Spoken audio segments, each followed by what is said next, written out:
that's an awful lot of Harry Potter references for a story about Shakespeare. Welcome to the Time Treadmill. I'm Ron, and these are my sweaty thoughts about Doctor Who.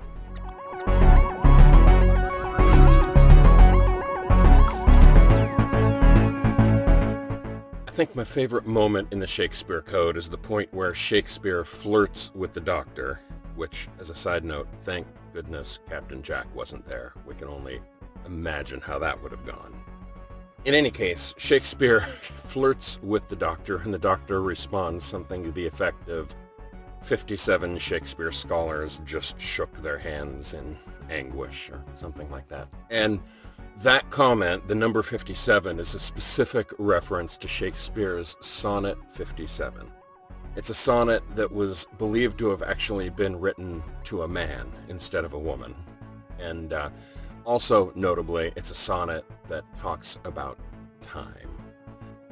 I have no precious time at all to spend, nor services to do till you require.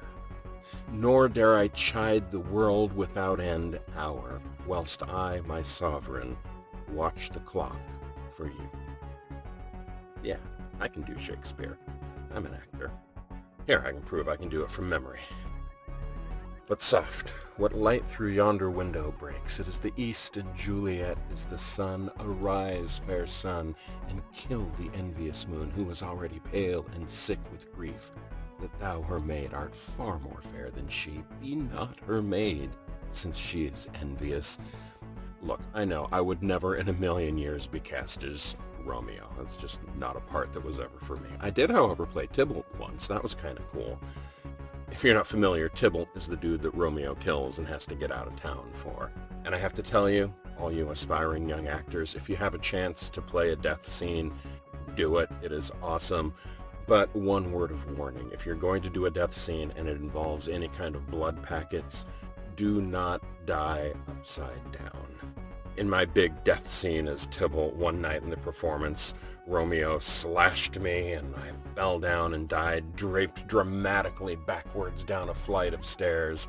And I had a blood packet in my mouth that I'm supposed to chew on and then mix it with my saliva and let the blood dribble out of my mouth slowly down my cheek like this. It was a very dramatic flare. It was fantastic, except for the one night where the blood, instead of going down my cheek, it went directly up my nose, which meant that I could barely breathe, and I'm supposed to be laying there dead, and I start kind of hyperventilating a little bit, and then it's worth noting this is a production of Romeo and Juliet that was set modern day, modern dress, and so a couple of police officers come out with a body bag, and we actually sourced a real body bag.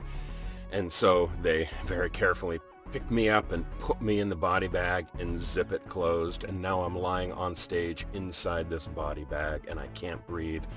And I have the one bout of claustrophobia in my entire life as I'm laying in there and I'm trying to hold perfectly still so I don't ruin the scene. And I have to lay there on stage for a couple more minutes until the police finally pick me up and carry me off stage. And what happened most nights is they would carry me just off stage, very carefully set me down and unzip the bag, and then I would step out. On this night, I just could not breathe, and as soon as they sit me down and unzipped the bag, I exploded out of the body bag and ran straight out the back door of the theater, out directly into an open field behind, and just laid there on my back, breathing, taking deep breaths, staring into the blue sky, and enjoying the wide openness of the world after a huge, terrible bout of claustrophobia. So, like I say, yeah, if you're going to do a death scene, try to avoid having the blood go up your nose, is my advice. So, I'm glad we had this wonderful talk about Doctor Who today, and I will see you tomorrow with Gridlock and the surprising return of an ancient lost villain. I'll see you tomorrow.